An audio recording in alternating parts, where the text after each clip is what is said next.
नमस्कार दोस्तों, रीट एसएसटी की श्रृंखला में हम चल रहे वन लाइनर में आज दूसरा पॉइंट लेते हैं। वैदिक संस्कृति का कक्षा 6 का है और 7वीं क्लास है अपनी। आज बात करेंगे वैदिक सभ्यता की, यानी जो साधारण से प्रश्न है जो आपको याद है वो बताने की जरूरत नहीं है। इस पे वन लाइनर के रूप में वही प्रश्न ले रखे हैं जो महत्वपूर्ण है, जो परीक्षा में आ सकते हैं। जैसे आपको पता है कि सबसे प्राचीन वेद होता है ऋग्वेद। ऋग्वेद सबसे प्राचीन है और वेदों की संख्या 4 है, तो वो आपको याद है, तो लिखने की जरूरत नहीं है। यहाँ पे वही प्रश्न लिखे गए हैं जो परीक्षा में पूछे जा सकते हैं या पूछे गए हैं। तो सबसे प्राचीन वेद ऋग्वेद, ये सबको पता है। और वेदों की रचना जिस काल में हुई उसको ऋग्वेदिक काल कहते हैं। अपन पढ़ रहे हैं वैदिक काल। वैदिक काल में पहले देखते हैं गायत्री मंत्र ऋग्वेद का ही मंत्र है, यानी गायत्री मंत्र जो है वो ऋग्वेद से लिया गया है। यानी ऋग्वेद जो सबसे प्राचीन वेद है वहाँ से गायत्री मंत्र लिया गया है। ओम भूर्भुवस्व जो बोलते हैं ना मंत्र अपन, वो गायत्री मंत्र ऋग्वेद से ही लिया गया है। और सबसे प्राचीन वेद ऋग्वेद है, ये आप देख सकते हो। उसके बाद यजुर्वेद की बात करते हैं तो यजुर्वेद ऐसा वेद है जो गद्य और पद्य दोनों में लिखा गया है, यानी गद्यांश और पद्यांश दोनों के रूप में लिखा गया है। तो आपके प्रश्न बनता है कि कौन सा वेद है जो गद्यांश और पद्यांश दोनों में लिखा गया है, तो वो आएगा यजुर्वेद। ये दोनों में लिखा गया है। और अपन बात करते हैं अगर सामवेद की बात करते हैं जिसमें संगीत से संबंध दे रखा है, और अथर्ववेद की बात करते हैं जिसमें जादू टोना वगैरह विभिन्न प्रकार की चीज़ों के बारे में दे रखा है। तो चारों वेद के बारे में आपने बहुत सारा पढ़ रखा है। तो वेद के 4 भाग है, यानी ये प्रश्न भी बनता है महत्वपूर्ण, वेद के कितने भाग होते हैं, तो 4 भाग है। और 4 भाग के अगर नाम पूछे तो नाम आप बता सकते हो। एग्जाम में 3 नाम आते हैं, चौथा नाम नहीं देगा, या चौथा नाम दे सकता है, कुछ और नाम दे सकता है। तो उसमें वेद के 4 भाग है, संहिता, ब्राह्मण, अरण्यक और उपनिषद। ये 4 भाग जो है वो वेद के 4 भाग है। तो वैदिक काल में घोषा, अपाला, लोपामुद्रा व श्रद्धा, ये ऐसी विदुषियाँ हुई है जिन्होंने वैदिक ऋचाओं की रचना की है, यानी वैदिक काल में बहुत सारे मंत्रों की रचना की है। यानी उस समय की विदुषी महिलाएं हुई है, बहुत ही मतलब विदुषी महिला हुई है जो बहुत ही ज्ञान रखती थी। यानी वैदिक काल में ऋग्वेद के अंदर इन्होंने बहुत सारे मंत्रों की रचना की है। वैदिक काल की बात करते हैं अपन तो उस समय बाल विवाह व पर्दा प्रथा जैसी प्रथा कोई होती ही नहीं थी, यानी थी नहीं, बाल विवाह नहीं होते थे, यानी वयस्क में विवाह होते थे और पर्दा प्रथा वगैरह उस समय नहीं थी।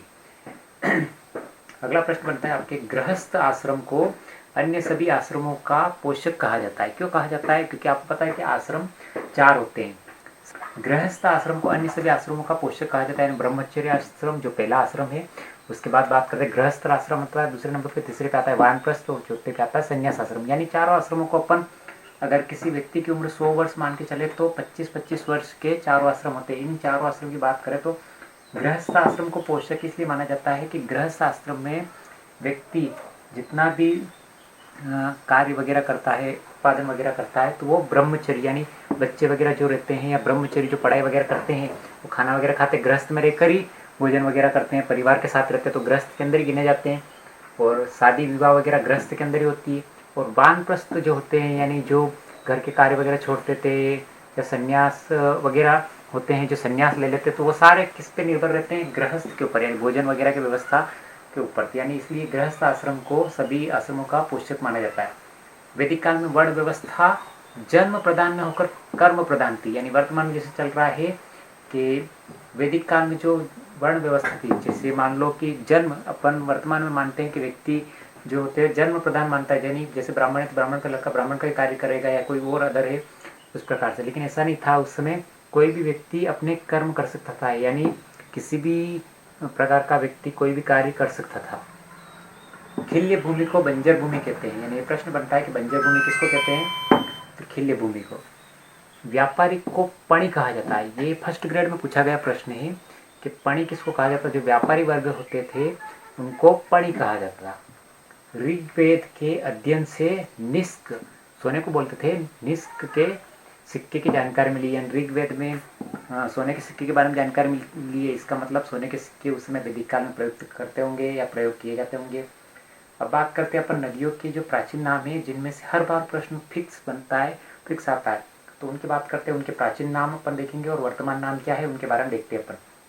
सबसे पहले कुबा नदी। कुबा नदी को वर्तमान में क्या बोलते हैं अपन? काबुल नदी बोलते हैं। उसके बाद कुर्मदा नदी। कुर्मदा नदी को वर्तमान में कुर्रम नदी कहते हैं। गोमती नदी को वर्तमान में क्या बोलते हैं? गोमल नदी। और सुवस्तु नदी को वर्तमान क्या बोलते हैं? स्वात नदी। उसके बाद सिंधु नदी, आप जानते हो सिंधु नदी को सिंध की नदी नाम से जाना जाता है। वितस्ता नदी को वर्तमान में झेलम नदी के नाम से जाना जाता है। और अस्किनी को चिनाब नदी के नाम से जाना जाता है। और परुष्णी, ये प्रश्न पूछा गया है, ऐसा बहुत सारे एग्जाम में पूछा गया है। तो परुष्णी नदी को रावी नदी के नाम से जाना जाता है। और विपाशा को ब्यास नदी के नाम से जाना जाता है। शत्रुद्री को सतलज नदी के नाम से जाना जाता है। दृश्यवती की बात करते हैं, दृश्यवती सरस्वती नदी को कहते हैं।